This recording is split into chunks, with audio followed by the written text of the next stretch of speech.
Question 29. A tough question this. Use your understanding of bonding in benzene to identify the compound that has the most exothermic enthalpy of hydrogenation. So hydrogenation is when you add hydrogen across a double bond, to turn double bonds into single bonds by adding hydrogen across there. And it's an exothermic reaction. So the question is, which of these will react most readily? Which is the least stable and will react most readily and produce most heat in an exothermic reaction? Well, what actually happens is, let's have a look. This one's got one single bond, so that's definitely out because these have got, one double bond. These have got two double bonds, so you're going to get two sets of hydrogenation in A, B, and D, where you've got two double bonds. That one double bond there, rather than two double bonds, will only react with one hydrogen, 1 mole of hydrogen, rather than 2 moles of hydrogen. So it's definitely not C.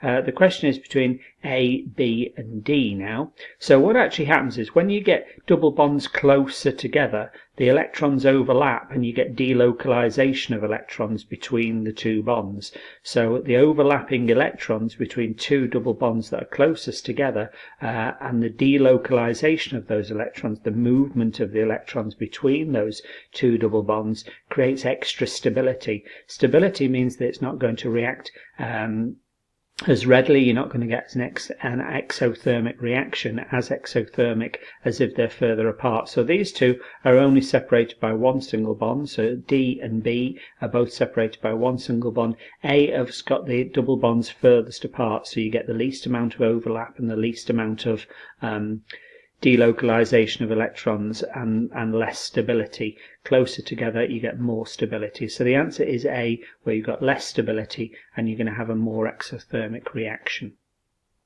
Which compound is the strongest base? Another tough question here. So you're looking for something with a lone pair of electrons. So the ammonia, NH3, has got a lone pair of electrons on the N. So has methylamine, CH3, NH2. And phenylamine, a benzene ring with an NH2, has also got a lone pair of electrons on the N. Ammonium chloride is an ionic compound, so it's exchanged electrons between it's NH4 plus Cl minus, so it's not got a lone pair of electrons. So it's not B, it's between A, C, and D. And what you've got to think about then is the availability of the lone pair of electrons. So not so much the larger the lone pair of electrons, the more, we call it, the more available the electrons are, but essentially it's how large the lone pair of electrons is, but you wouldn't say that in an exam. So what you've actually got is you've got NH3 with a lone pair of electrons on the N. Methylamine, you've got a CH3. Now CH3 repels electrons away, so it's going to increase the size, or rather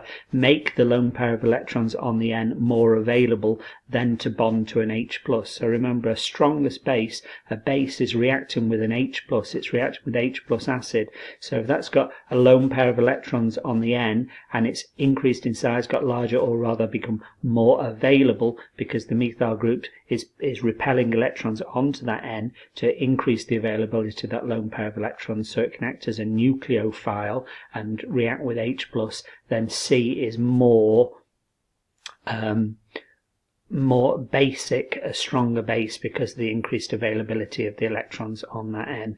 Phenylamine, a benzene ring, will withdraw electrons from the amine, from the NH2 on it. So actually that's going to lower the availability of the lone pairs of electrons on the N and make it less likely to be, make it a poorer nucleophile. So less available lone pair of electrons, poorer nucleophile, less likely to react with H+. That's going to be a weaker base. Your answer is C.